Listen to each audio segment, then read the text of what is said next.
오늘은 제가 가구 만들 때 사용하는 목재 종류에 대해서 말씀드리려고 해요. 먼저 크게 세 가지로 분류를 할 수 있을 것 같아요.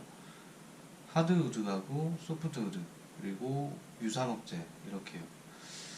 그래서 하드우드하고 소프트우드는 말 그대로 나무인데 물성 자체가 단단한 걸 하드우드라고 하고, 상대적으로 무른 거는 소프트우드라고 해요.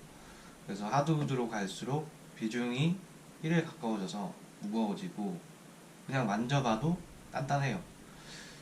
오크나 월넛, 애쉬, 체리, 하드메이플, 뭐 이런 게 대표적으로 많이 쓰이는 하드우드인데, 이런 거는 손톱으로 긁어도 손톱 자국이 잘 안 생겨요. 반면에 이제 소프트우드는 손톱으로 긁으면 손톱 자국이 찍히죠. 그 정도로 무르고, 많이 쓰이는 게 이제 파인, 소나무죠. 소나무 계열이고, 이 외에는 뭐 삼나무, 편백, 스프러스, 뭐 이런 것들이 있습니다. 그래서 그냥 산에 있는 나무들을 이렇게 봤을 때 침엽수 계열은 보통 소프트우드고, 화렵수 계열은 하드우드인 경우가 많아요. 그래서 가격대는 하드우드가 상대적으로 많이 비싸고요. 같은 디자인으로 똑같은 가구를 만들어도 무슨 나무, 어떤 수종을 썼느냐에 따라서 가구의 가격이 많이 달라지죠. 또 같은 수종이라고 해도 이제 제재목이란 게 있고 집성목이란 게 있는데, 나무라는 게 이렇게 원통형으로 쭉 자라잖아요. 그걸 벌목을 해서 우리가 사용을 할 수 있게 납작한 판재 형태로 잘라놓은 게 이제 제재목이에요. 그래서 이 제재목은 어떤 방식으로 제재를 하느냐에 따라서 이제 가격도 달라지고 무늬 형태도 달라지고 뭐 그렇습니다. 그래서 이 부분은 제가 나중에 또 영상을 올릴게요. 그래서 우리가 가구를 만들다 보면은 이제 넓은 판때기가 많이 필요하잖아요. 책상 상판도 그렇고, 서랍장을 봐도 상판이나 뭐 칠판 등등 되게 폭이 넓은 판재가 필요한 경우가 많은데, 이 제재목이란 거는 폭이 좁아요. 그래서 이제 집성이라는 과정을 거쳐야 됩니다. 폭이 만약에 600mm짜리 상판이, 테이블 상판이 필요하다. 근데 제재목은 이제 폭이 100에서 뭐 200, 넓어야 한 300 정도 돼요. 그러니까 만약 200짜리면은 3개를 나란히 해서 목공본드로 붙이게 됩니다. 그래서 이 과정이 이제 집성이라고 하고, 집성이 필요 없는 넓은 판때기를 사서 쓸 수도 있는데 이제 구하기도 쉽지 않고 비쌉니다. 그래서 나무는 폭이 2배 넓어진다고 해서 가격이 2배 비싸지는 게 아니고 그 이상 비싸져요. 2배보다 훨씬 더 많이. 이제 두께의 경우에도 마찬가지고요. 그래서 넓은 판재 중에는 이제 우드 슬랩이라는 것도 이제 비슷한 맥락인데, 떡판이라고도 하고요. 이런 거는 폭이 되게 넓어요. 일반적으로. 옆에 피죽도 붙어 있고. 그래서 이 우드 슬랩 같은 거는 상판 같은 거에 제한적으로 쓰이고, 일반적으로는 우드 슬랩보다는 일반 제재목을 많이 쓰죠. 그래서 아까 말씀드렸다시피 이제 제작 공정상으로도 넓은 판재 만들 때마다 집성을 하다 보면은 시간도 많이 걸리고 번거롭단 말이죠. 그래서 목재상에서 별도의 비용을 받고 집성을 대행해 주기도 하는데, 이제 이것보다 널리 쓰이는 거는 아예 공장에서 표준 규격으로 집성을 해서 나온 집성목이라는 거예요. 그래서 전에 어떤 분이 제 도마 영상을 보고 이거 TV에서 봤는데 집성목이다, 목이 굉장히 해롭다, 이런 말씀을 하시는데, 이제 기본적으로 그 개인이 집성을 한 거하고 아예 공장에서 표준 규격으로 작업이 돼서 나오는 집성목이라는 거하고는 다른 거기도 하고요. 또 공장 집성목은 무조건 나쁘다, 이런 표현도 말이 안 맞는 거예요. 사실 위험한 겁니다. 그런 식으로 얘기하는 거는. 그래서 집성목은 이제 뭐 4자, 8자, 뭐 3자, 7자, 그래서 2400, 1220 규격으로 많이 나오는데, 두께별로, 나무별로 이렇게 다양하게 나옵니다. 그래서 집성목으로 가구를 만들면은 처음에 엄청 넓은 판재로 나온 거를 산 거기 때문에 도면만 있으면 그냥 그 원장에서 부재별로 잘라서 조립만 하면 되니까 공장이 굉장히 간단해집니다. 그래서 국내에서 원목 가구를 찾아보면 이 집성목으로 만든 제품군들이 있고 제재목들로 일일이 넓은 판재 필요할 때마다 자기가 집성해서 만든 가구들이 있어요. 이 가격대는 당연히 이제 전자 쪽이 좀 더 저렴해서 국내 시장 전체를 봤을 때도 아직은 그쪽이 좀 더 많은 것 같아요.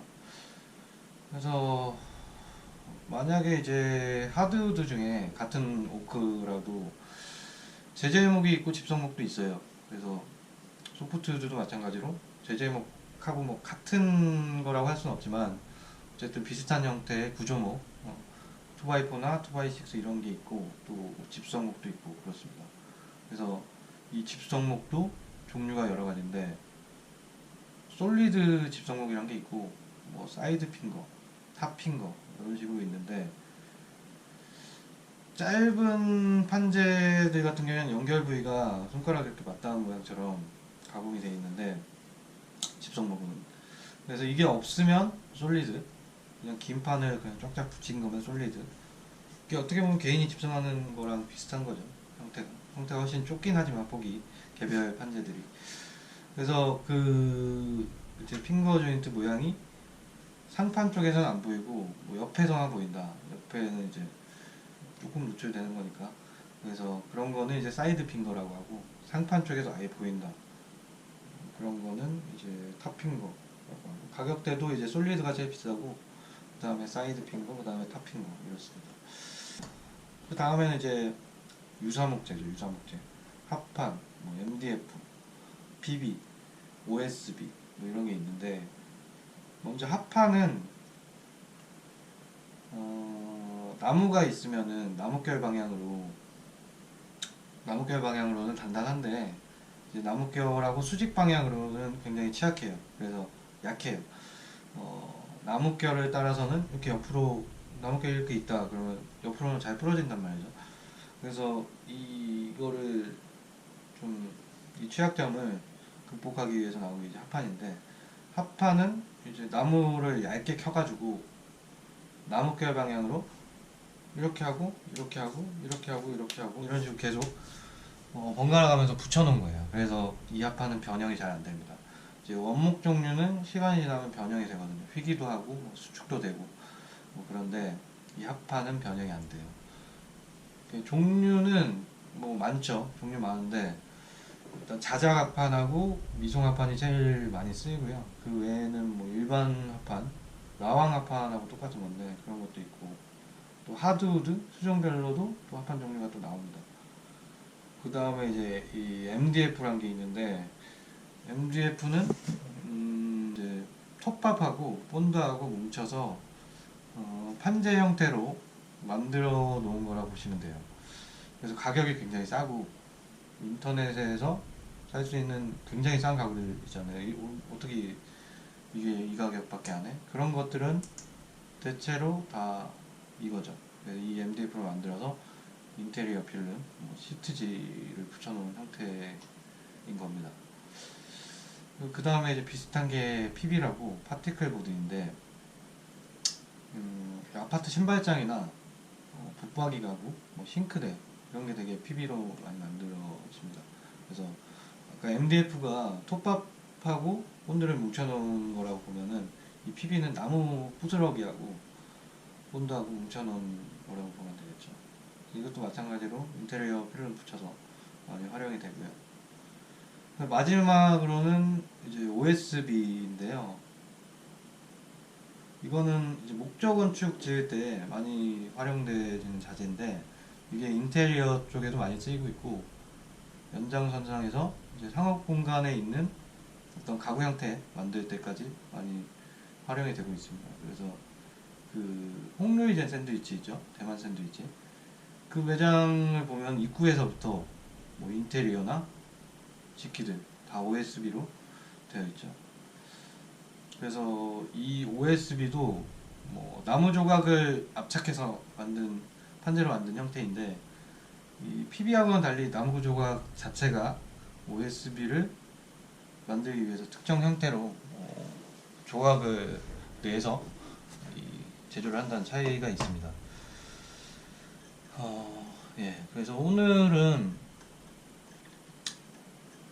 제가 가구 만들 때 사용하는 목재 종류에 대해서 개략적으로 이렇게 말씀해 드렸고요. 또 세부적인 주제에 대해서는 다시 한번 또 말씀드릴 기회가 있을 것 같고, 그렇습니다. 네. 시청해 주셔서 감사합니다.